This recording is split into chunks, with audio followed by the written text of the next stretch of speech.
नमस्ते, मेरा नाम प्रतीक्षा है और आज हम बात कर रहे हैं कवि और एक्टिविस्ट वरवरा राव की।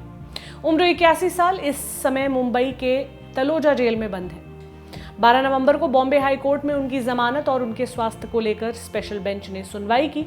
जमानत की याचिका पर सुनवाई 17 नवंबर तक मुलतवी कर दी गई, जबकि स्वास्थ्य से जुड़ी याचिका पर कोर्ट ने प्रशासन को निर्देश दिए हैं कि नानावटी अस्पताल 12 नवंबर को ही तलोजा जेल में वरवरा राव की वीडियो कॉन्फ्रेंस के माध्यम से जांच करे और उसके हिसाब से कार्रवाई करे और कोर्ट के सामने 16 नवंबर को जांच की रिपोर्ट रखी जाए। Justice A K. मेनन और जस्टिस एस.पी. तावड़े की बेंच वरवरा राव की पत्नी पी. हेमलता द्वारा दायर की गई याचिका की सुनवाई कर रही थी।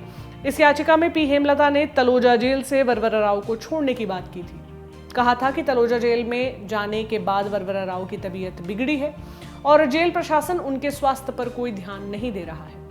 कोर्ट ने आदेश देते हुए यह भी कहा है कि नानावटी अस्पताल के डॉक्टरों को अगर लगता है कि वरवरा राव की तबीयत की जांच इस तरह से सही नहीं की जा सकती है तो वो तलोजा जेल से जाकर जांच कर सकते हैं। वरवरा राव की तरफ से कोर्ट में मौजूद वरिष्ठ अधिवक्ता इंदिरा जयसिंह ने कहा, मुझे ये बोलने में कोई भी गुरेज नहीं है कि अगर ये स्थिति चलती रही तो उनकी जेल में मौत हो सकती है। ये पुलिस हिरासत में मौत का मामला हो जाएगा। वो न्यूरोलॉजिकल दिक्कतों से जूझ रहे हैं, बिस्तर पर पड़े हुए हैं और 40 दिनों से उनका कैथेटर नहीं बदला गया है। इंदिरा जयसिंह ने कहा कि वरवरा राव को तलोजा जेल से निकालकर नानावटी अस्पताल में शिफ्ट करा जाना बेहद जरूरी है। वरवरा राव की हालत बयान करते हुए इंदिरा जयसिंह ने बताया कि इस साल 15 मई को राव को तलोजा जेल अस्पताल में शिफ्ट किया गया था। कोर्ट ने जेल प्रशासन से कहा था कि राव की हालत पर मेडिकल रिपोर्ट कोर्ट में जमा करें। प्रशासन ने ऐसा नहीं किया। इसी समय वरवरा राव ने अपनी हालत और तमाम दिक्कतों का हवाला देते हुए जमानत की याचिका दायर की। उन्होंने कहा कि उन्हें बहुत सारी बीमारियां हैं और ऐसी हालत में उन्हें कोरोना हो सकता है। याचिका खारिज हो गई। जुलाई में वरवरा राव की तबीयत और ज्यादा खराब हुई और उन्हें जे अस्पताल में भर्ती कराया गया। वकील के मुताबिक वरवरा राव का परिवार जब उनसे मिलने अस्पताल में पहुंचा तो राव अपने पेशाब में लेटे हुए थे और उनके पास कोई नर्स नहीं थी, न ही कोई अटेंडेंट था।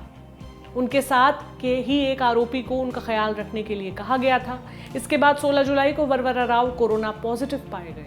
उन्हें जे अस्पताल से निकालकर सेंट जॉर्ज अस्पताल में भर्ती करा दिया गया और कुछ दिनों बाद दबाव के चलते वरवरा राव को नानावटी अस्पताल में भर्ती कराया गया। याचिका के मुताबिक 28 अगस्त को कोर्ट और परिजनों को सूचना दिए बगैर वरवरा राव को फिर से तलोजा जेल शिफ्ट कर दिया गया, जहां उनके सह आरोपी ही उनकी देखरेख करते हैं। कोर्ट में इंदिरा जयसिंह ने कहा, वो बिस्तर पर पड़े हुए हैं, डायपर पहनते हैं, वो बातें भूलने लगे हैं, अपना पेशाब नहीं रोक पाते। साथ में पेशाब की थैली लगाई गई है और पेशाब की नली भी नहीं हटाई गई है। क्या ये इंसान न्याय से भाग सकता है? कोर्ट में सरकारी वकील दीपक ठाकरे ने कहा कि राव की हालिया मेडिकल रिपोर्ट कोर्ट में दायर कर दी गई है। इस पर इंदिरा जयसिंह ने कहा कि उन्हें रिपोर्ट की प्रति नहीं मिली है। दीपक ठाकरे ने इंदिरा जयसिंह को रिपोर्ट पढ़कर सुनाया तो इंदिरा जयसिंह ने कहा, मैंने कहा है कि उन्हें भूलने की बीमारी है, इस बात का इस रिपोर्ट में कहीं कोई जिक्र नहीं है। इसके बाद कोर्ट ने नानावटी अस्पताल के डॉक्टरों द्वारा वरवरा राव की जांच कराने का आदेश दिया। एक बार आपके लिए पूरा मामला भी हम दोहरा देते हैं। 1 जनवरी 1818 महाराष्ट्र का भीमा कोरेगांव घटना है कि चमड़े का काम करने वाले महारों की भारी संख्या के साथ ब्रिटिश आर्मी के 800 जवानों ने मराठा पेशवाई पर हमला कर दिया।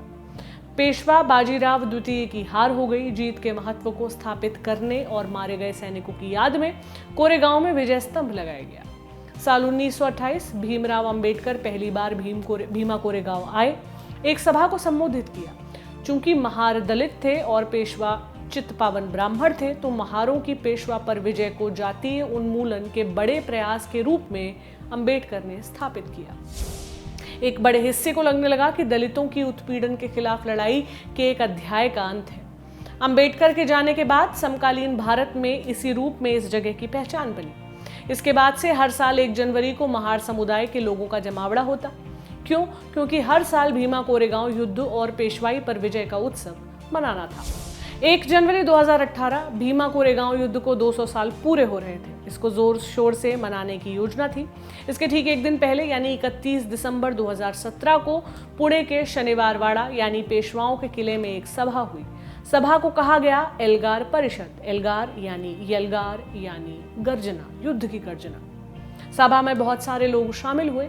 योजना थी अगले दिन होने वाले भीमा कोरेगांव की बरसी को शानदार बनाने की। पेशवाओं की गद्दी पर भीमा कोरेगांव को लेकर मीटिंग करने को बड़े कदम की तरह देखा गया। यहाँ गुजरात से विधायक जिग्नेश मेवाणी, रोहित वेमुला की मां राधिका वेमुला, मानवाधिकार कार्यकर्ता सोनी सोरी, प्रकाश अंबेडकर, भीम आर्मी के विनय रतन सिंह, उमर खालिद और बॉम्बे हाईकोर्ट के रिटायर्ड जस्टिस बीजी खोसले पाटिल शामिल हुए। दिन भर कार्यक्रम चला, सांस्कृतिक कार्यक्रम, भाषण, बहुत कुछ। अगले दिन भीमा कोरेगांव में कार्यक्रम था। हिंसा हुई, एक व्यक्ति की जान चली गई। इसके बाद पुणे पुलिस ने जांच शुरू की। सबसे पहले संभाजी भिड़े और मिलिंद इकबोटे का नाम आया। इन पर आरोप ये कि इन्होंने मामला भड़काया, जिस वजह से शांति से चल रहा कार्यक्रम भंग हुआ। ये भी बात उठी कि संभाजी भिड़े और मिलिंद इकबोटे सत्तारूढ़ भाजपा के साथ मिले हुए हैं।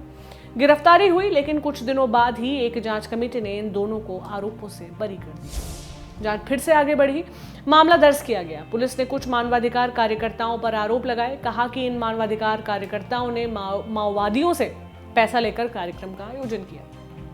साथ ही इस आयोजन में प्रधानमंत्री नरेंद्र मोदी को जान से मारने की रणनीति पर काम किया। जून 2018 में पुलिस ने गिरफ्तारी शुरू की। सबसे पहले स्कॉलर और मानवाधिकार कार्यकर्ताओं सुरेंद्र गॉडलिंग, सुधीर धवले, रोना विल्सन, शोमा सेन और महेश रावत को गिरफ्तार किया गया।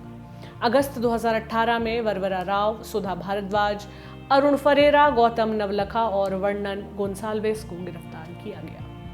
वरवरा राव पर यूएपीए यानी अनलॉफुल एक्टिविटीज प्रिवेंशन एक्ट के तहत मामला दर्ज किया गया है और तभी से वरवरा राव और बाकी सभी लोग जेल में बंद हैं। इस मामले में कोई और अपडेट आती है तो वो भी हम आप तक लेकर आएंगे।